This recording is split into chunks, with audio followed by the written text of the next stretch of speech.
Bonjour et bienvenue à cette merveilleuse dévotion matinale du mercredi. Nous bénissons le nom de notre Dieu pour la grâce qu'il nous accorde une fois de plus en cette matinée d'être ensemble, d'être avec vous. C'est une grâce, c'est une opportunité pour nous d'apporter la parole de vie. Je voudrais vous faire comprendre ce matin que la foi est l'élément sans lequel nous ne pouvons être sauvés. Pour être sauvés, nous avons besoin de la foi. Je vous enseigne depuis plusieurs mois que Dieu agit par la grâce et nous obtenons par la foi. Ce que Dieu nous donne par la grâce, nous le recevons par la foi. Donc la foi est la manière par laquelle nous recevons les choses de Dieu. La foi, n'est-ce pas, sont nos mains spirituelles, nos yeux spirituels, sont nos pieds spirituels. C'est pas la foi que nous pouvons recevoir, que nous pouvons, n'est-ce pas, voir, entendre, n'est-ce pas, manifester, interagir en Dieu dans le monde spirituel.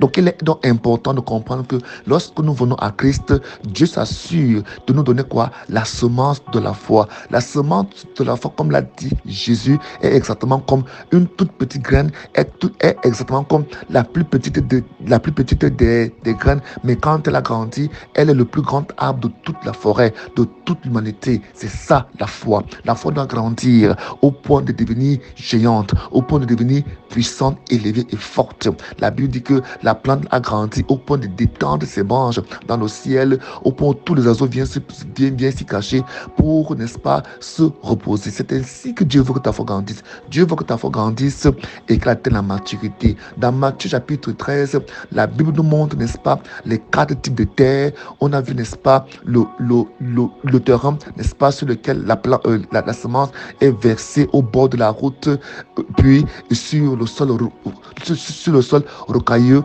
et puis sur, n'est-ce pas, un sol épineux et enfin une bonne terre. Cela montre quoi? Cela montre, n'est-ce pas, les différents types d'éléments qui entrent, n'est-ce pas, dans la constitution, dans la production de la semence de la foi qui est un arbre. Dans Matthieu 13, verset 19 au verset 23, là, ici, Jésus-Christ, n'est-ce pas, va expliquer la parabole et il va dire que chaque fois que quelqu'un entend le message qui concerne le royaume dont Christ et ne le comprend pas, le diable vient arracher, n'est-ce pas, ce qui a été semé dans son cœur. Donc lorsqu'on ne comprend pas, le Satan vient arracher le premier élément qui nous permettra à ta foi d'être productive, c'est la compréhension. C'est la compréhension de la parole. Voilà pourquoi il est important que quand la parole de Dieu passe, quand la parole de Christ passe, que nous ne soyons pas distraits. Satan fera tout pour toi d'être distrait afin de perdre, afin qu'il vienne arracher, voler cette parole dans ton cœur. La Bible dit que c'est la première terre.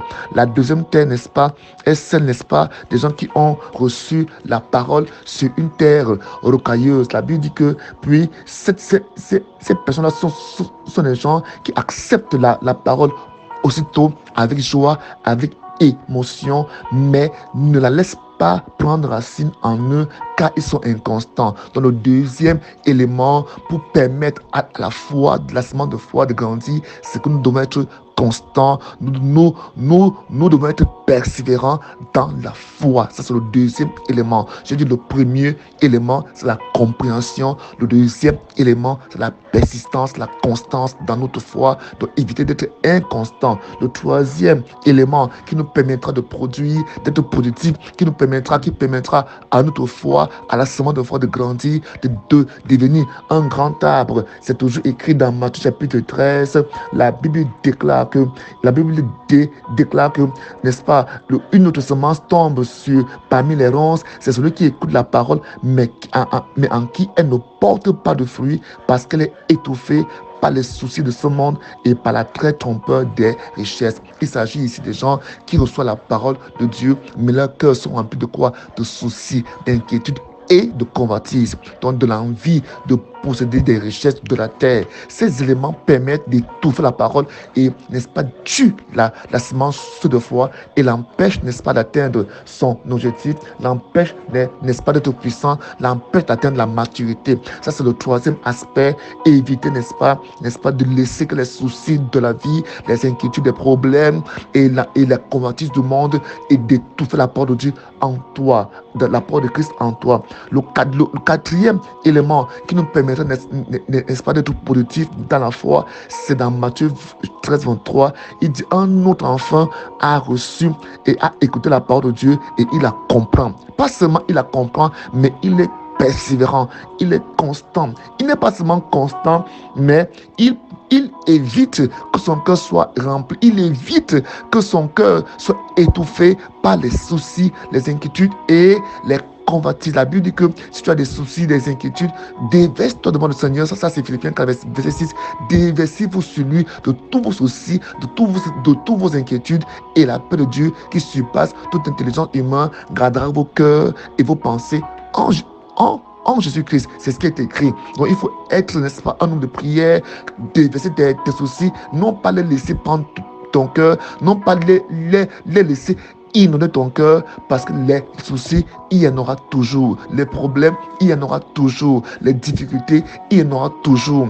Que Dieu vous bénisse ce matin. Il dit donc ici que quatrième élément, il dit donc nous devons être une bonne terre. Une bonne terre, c'est une terre qui est exempte, qui est nettoyée, qui est purifiée et qui est prête à recevoir. Et même là encore, la Bible dit que c'est celui qui écoute la parole de Dieu et la comprend, alors il porte du fruit. L'important, c'est de porter du fruit, mais c'est encore plus important de porter du bon fruit et du fruit en abondance.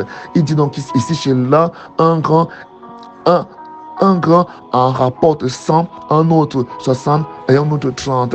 Que Dieu vous accorde la grâce ce matin, afin que la foi en vous qui est ensemencée, n'est-ce pas, porte des fruits de 100, porte des fruits de 60 et de 30. L'important est de porter du fruit abondant et du fruit qui demeure. Donc, dès ce matin, que ton fruit soit abondant, que ton fruit demeure, que ton fruit soit puissant, soit constant, soit persévérant, que la parole de Dieu inonde ton cœur. Et je prie pour toi, afin que ta compréhension soit élargie, soit puissante pour comprendre ces paroles, la mettre en pratique et réussir dans ta vie.